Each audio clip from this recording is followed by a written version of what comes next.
The chalk was still on the blackboard when they tore into the wall. On a Tuesday morning in September of 2023, a renovation crew working inside the old Harlan Creek Elementary School in Cutter County, Kentucky, cut through a section of drywall in the east corridor, a hallway that hadn't been properly opened since sometime before Ronald Reagan's second term. The foreman had been pulling jobs like this for 22 years. He had seen a lot of strange things inside old buildings: wasp nests, raccoon bones, copper pipes stripped by someone who needed quick cash. But he had never seen anything like what was sealed inside that wall. And when he stepped back and called the county sheriff's department, his voice was steady on the phone. He had the voice of a man who was being very careful not to think too hard about what he was looking at. What investigators found behind that section of drywall had been there for 36 years. It would take them 48 hours, a retired detective who hadn't worked an active case in 11 years, and a DNA genealogy lab in Colorado to understand what it meant. But to understand how a secret survives for 36 years inside the walls of a school, you first have to understand what kind of town Cutter County was and who Margaret Elaine Burroughs was before everything changed. In 1987, Cutter County, Kentucky had a population of just under 4,000 people, and most of them could tell you the names of everyone else's children. The county sat in the eastern hills of the state, the kind of place where fall arrived early and stayed long, where the hills turned copper and rust by the first week of October, and the smell of wood smoke drifted through town from the time school started until March. The main street ran 4 blocks. There was a hardware store, a pharmacy with a soda counter that still served cherry cokes, a feed and seed that doubled as the place men gathered on Saturday mornings, and Harlan Creek Elementary, which stood at the north end of town on a small rise and had served every child in the county since 1951. Margaret Burroughs was 34 years old that fall, and she had been teaching 3rd grade at Harlan Creek for 8 years. She had grown up in the county herself, gone to Morehead State on a partial scholarship, come back when her mother got sick, and stayed, the way people from places like this tend to stay. She drove a 1983 Pontiac that she'd bought used and kept immaculate. She wore her dark hair pulled back during the school day and loose on weekends. She coached the girls' softball team every spring and ran the school's reading enrichment program on Tuesday and Thursday afternoons. Her students called her Miss Burroughs or, when they forgot themselves, Miss Maggie, and she never corrected them for the second one. She had one habit that everyone in her building knew. She stayed late. While the other teachers left at 3:30, Maggie regularly worked until 5, sometimes 6, grading papers at her desk in the East Wing classroom, the last car in the parking lot, the light in her window visible from the road, while the rest of the school went dark around her. In October of 1987, she was planning to leave Cutter County. She had applied for a teaching position in Lexington, a school with a bigger reading program, a larger salary, and an apartment she could actually afford on her own. She had told 2 people, her closest friend, Karen Stills, who taught 4th grade in the room next to hers, and her mother, Dorothy, who lived 20 minutes up Route 7. She had told both of them the same thing. She was excited. She was ready. She was going to visit the Lexington school in November for a formal interview.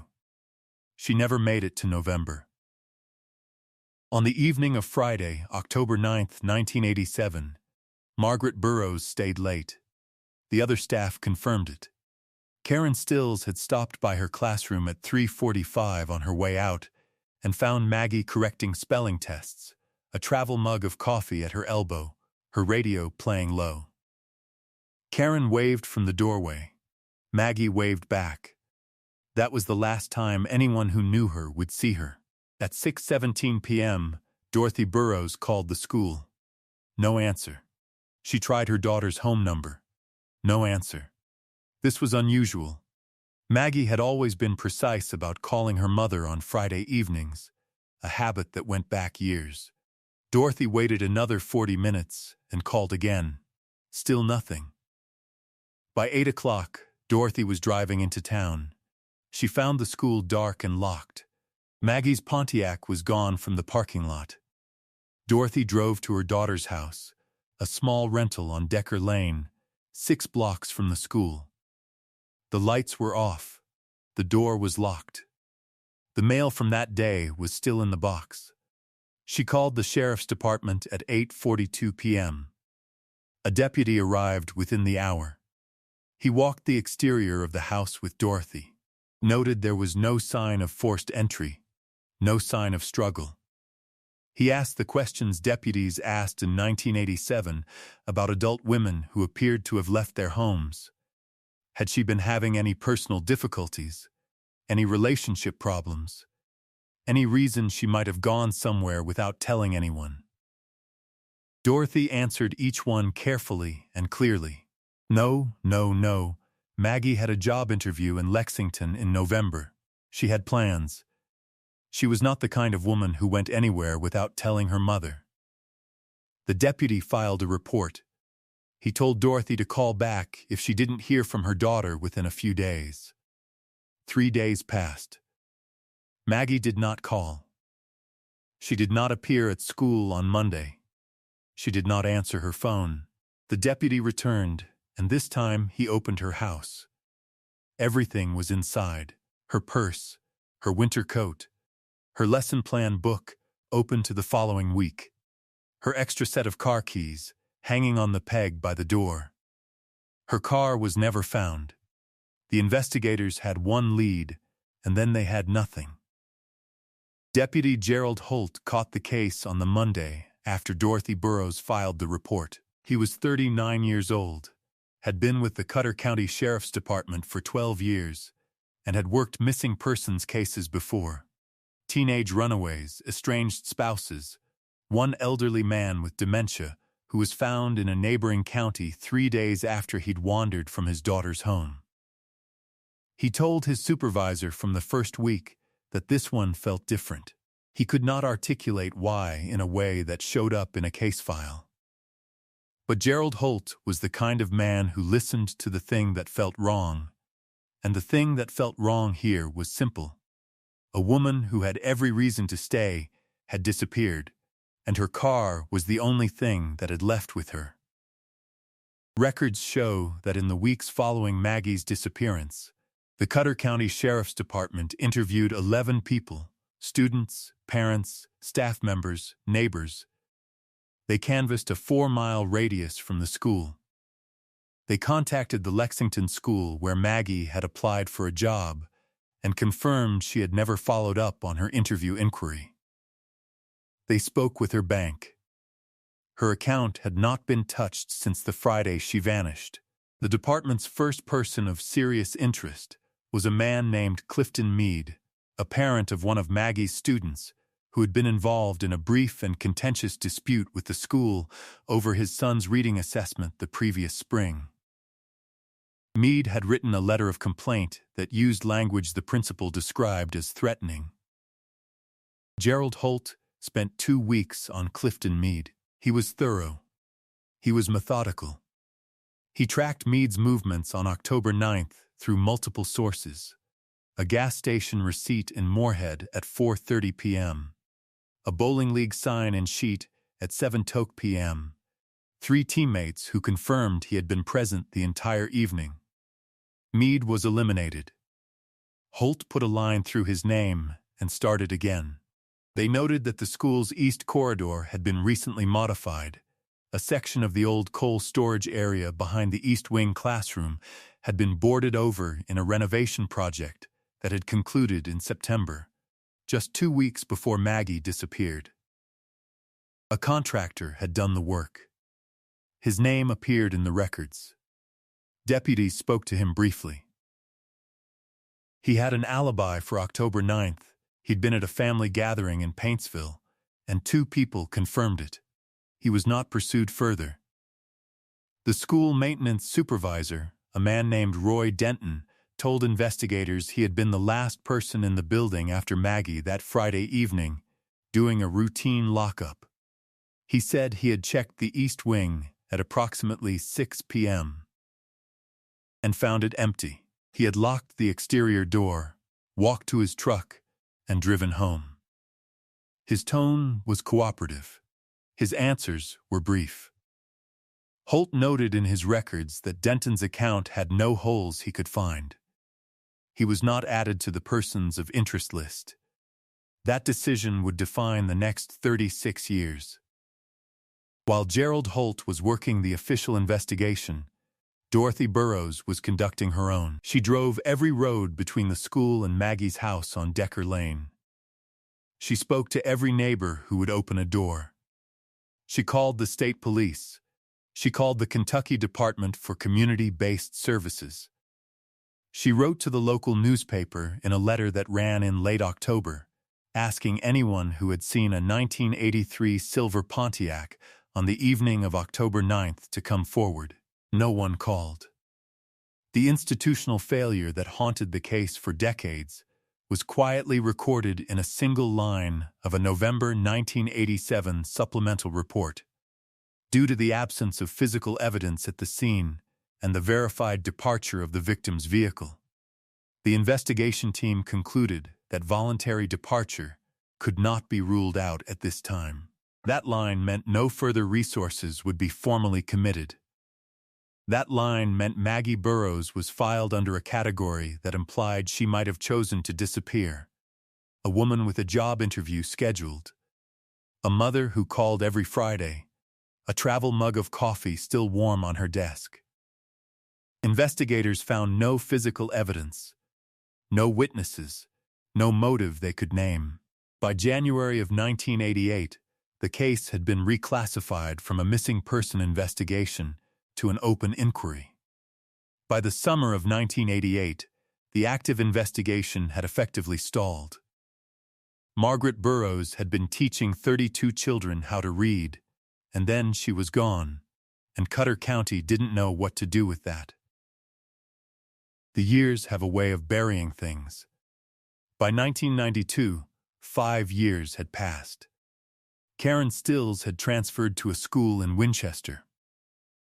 Dorothy Burrows had developed a heart condition that her doctor linked, gently and carefully, to stress. She still lived in the same house on Route 7. She still called the sheriff's department twice a year, once near Maggie's birthday in March, once near the anniversary of her disappearance in October. Each time, she was told the case remained open. Each time, she was told there was nothing new to report. By 1997, Harlan Creek Elementary had a new principal, new carpeting in the main hallway, and a new generation of children who had no way of knowing that one of their teachers had vanished from the East Wing corridor a decade before. The reward poster Dorothy had paid to have printed, $100, which was everything she could spare, had been taken down from the diner window on Main Street. Not by anyone who gave up, just by time. The detective who had caught the case in 1987, a deputy named Gerald Holt, retired from the Cutter County Sheriff's Department in 2001. He had worked the case harder than any supervisor knew, on his own hours, in the evenings, going back through interview records with the same pen and the same yellow legal pad year after year. When he retired, he took the photocopied case file with him in a cardboard box. The box sat on a shelf in his garage in Flat Gap, where he went to look at it sometimes when something reminded him of a case that never felt finished. By 2005, 18 years after Margaret Burrows vanished, Dorothy was 71 years old and had outlived the investigation by more than a decade. She kept a photograph of Maggie on the kitchen table, a school portrait from 1985, taken 2 years before she disappeared, her hair loose, smiling at something just outside the frame. By 2015, the East Wing of Harlan Creek Elementary had been condemned. The building itself was scheduled for a historic preservation renovation to be converted into a community center. The project was delayed by funding, delayed again, and finally broke ground in 2023. Every case on this channel represents weeks of research, verifying facts, and piecing together lives that deserved better. If you want us to keep uncovering the truth behind stories like this one, take a second to like and subscribe, and drop us a comment telling us where in the world you're watching from. Your support is what makes this possible. Now let's get back to Maggie Burroughs. The case had been cold for 36 years when a construction foreman named Dennis Alcott put his blade through the wrong section of drywall. On the morning of September 12, 2023, Dennis Alcott and his crew were working in the east corridor of the old Harlan Creek School. They were removing a non-load-bearing partition wall to open the space for the planned community center's main hall. Alcott was running a reciprocating saw through drywall that had been painted over at least 3 times. The blade caught something that wasn't wood. He cut the power, pulled back the panel, looked inside. He called the sheriff's department at 9:41 a.m. Detective Renee Hoover of the Cutter County Sheriff's Office was the first investigator on scene. She was 37 years old, had worked cold cases for the department for 4 years, and would later say in a recorded interview that the moment she stepped into that corridor, she understood she was looking at something that had been put there deliberately and carefully. What had been concealed inside that wall was identified by the state medical examiner as human skeletal remains. Complete, undisturbed, and consistent with an individual who had been there for several decades.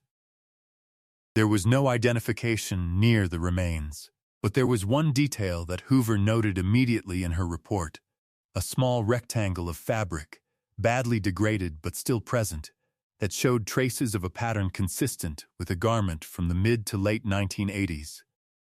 And near the remains, tucked against the cavity's edge, was a partial set of car keys on a ring, a GM key, and a second key whose original function would take the lab 2 weeks to determine. The second key was a deadbolt key stamped with a hardware code that matched the lock profile used in a single-family rental property on Decker Lane in Cutter County. The lock had been changed in 1991, 4 years after Margaret Burroughs had last been seen. They pulled the 1987 missing persons file that same afternoon. Hoover made one call that evening. She called Gerald Holt at his home in Flat Gap. "Tell me everything you remember," she said. He told her to hold on. She heard him set down the phone. When he came back, he said, "I'm going to get the box." The DNA analysis came back from a genealogy laboratory in Colorado on October 31, 2023, 36 years and 22 days after Margaret Burroughs was last seen alive. The process works by comparing crime scene DNA against a broad network of public ancestry databases, tracing genetic links through distant relatives until investigators can follow the family tree back to a single individual. It is the same technology that has resolved dozens of cold cases in the past decade, and it requires no match in any criminal database. It requires only that someone in the family ever submitted a sample looking for their heritage, a cousin, a grandchild, anyone. In this case, the match took 11 days. The DNA profile isolated from the remains confirmed what Gerald Holt and Dorothy Burroughs had known for 36 years without a single piece of evidence to prove it. The woman in that wall was Margaret Elaine Burroughs. Hoover cross-referenced the genealogy tree with the original 1987 interview list that Holt had kept in his garage box. She ran each name. She ran the contractor. She ran the parents of former students. And then she stopped. Roy Denton, the maintenance supervisor who had told investigators in 1987 that he was the last person in the building before locking up, had a nephew. His nephew had submitted a genealogy sample in 2019. The family tree traced back through Roy Denton's sibling line and terminated in a genetic profile that Hoover's lab flagged with a confidence interval of greater than 98%. It pointed directly to Roy Denton himself. Renee Hoover set down the lab report. She read it again. Then she called Gerald Holt. There was a long silence on the other end of the phone. Then Holt said, "He was in the building. He told me he was in the building." Another silence. "I never looked at him as more than a witness." Roy Denton had spent 17 years working for Cutter County Schools. He had started as a custodian in 1976 and worked his way to maintenance supervisor by 1983. He was known in the community as reliable, quiet, and competent, the kind of man who fixed things without being asked and never complained about hours. He coached a youth baseball team in the late 1970s. He attended the First Baptist Church on Main Street.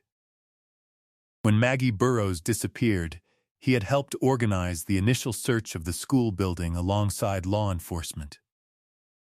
He had been cooperative with every interview. He had appeared in every account investigators later recovered as a community member who was genuinely concerned.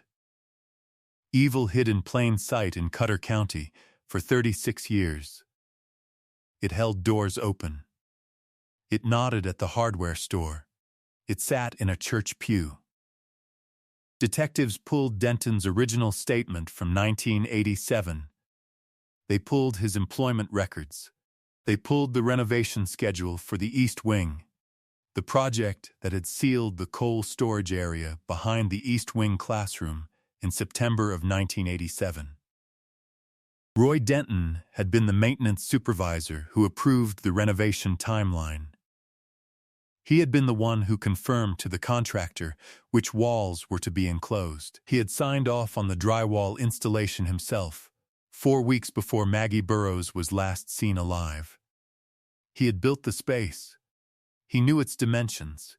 He knew its location. He had known exactly what was behind that wall.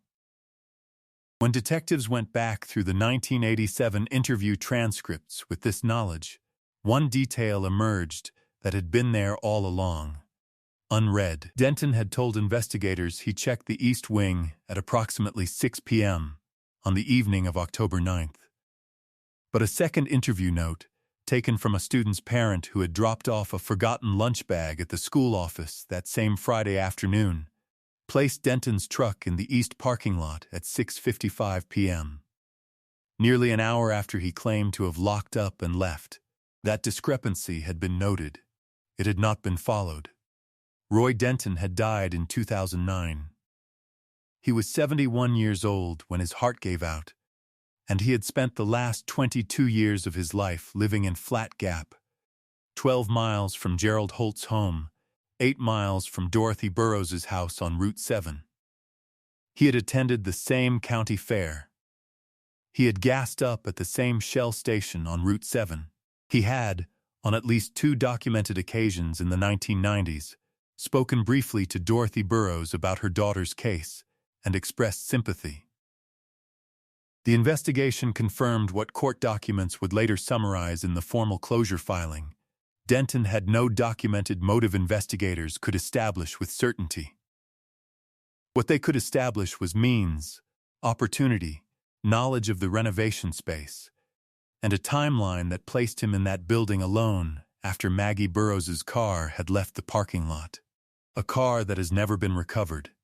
His death meant no arrest, no trial, no moment in a courtroom where Dorothy Burrows could hear someone say her daughter's name and call it by the right word. But there was one thing left. Investigators found Denton's nephew. He was cooperative, devastated, and had no knowledge of what his uncle had hidden inside a school corridor for 36 years.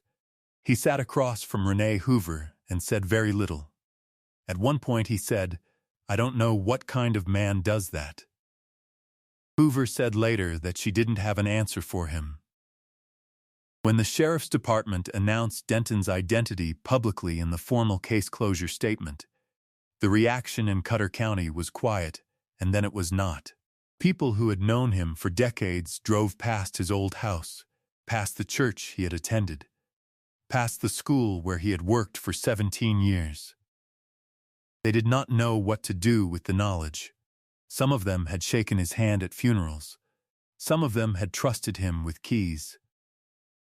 Margaret Elaine Burroughs was laid to rest in Cutter County in November of 2023, in a ceremony attended by her mother Dorothy, now 89 years old, and by Karen Stills, who drove from Winchester and held Dorothy's hand through the entire service. Several people who had been in Maggie's third-grade class in 1986 and 1987 came as well. Adults in their 40s now, some of them with children of their own. One of them brought a photograph she had kept from a class trip. Maggie standing in front of a display at the Moorhead Museum, laughing at something someone had said, her hair loose around her shoulders. Dorothy Burroughs looked at that photograph for a long time. Then she folded it carefully and put it in her coat pocket. Gerald Holt attended the service. He stood in the back. He did not say much to anyone. He had the look of a man who had wanted something for a very long time and had finally received it, and found that it felt different than he had imagined, not empty, but heavier than he expected, weighted with everything the resolution couldn't give back. Detective Renee Hoover issued a public statement on behalf of the Sheriff's Department. It confirmed the identification of the remains, identified Roy Denton as the named person of interest in the case, a case that could not proceed to prosecution given his death in 2009, and acknowledged the 36 years of waiting that Dorothy Burroughs had endured. The statement was 3 paragraphs. The last sentence read, "Margaret Burroughs deserved better from the systems meant to protect her. We hope this identification brings her family some measure of peace." Cutter County reopened the renovation of Harlan Creek Elementary on schedule in January of 2024. The community center that opened in its place was named the Burroughs Community Center after a vote by the county commission.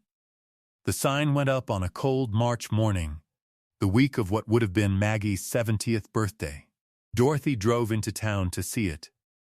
She stood in the parking lot and looked at the sign for a while. Then she went home. Some things justice gives back, and some things time already took.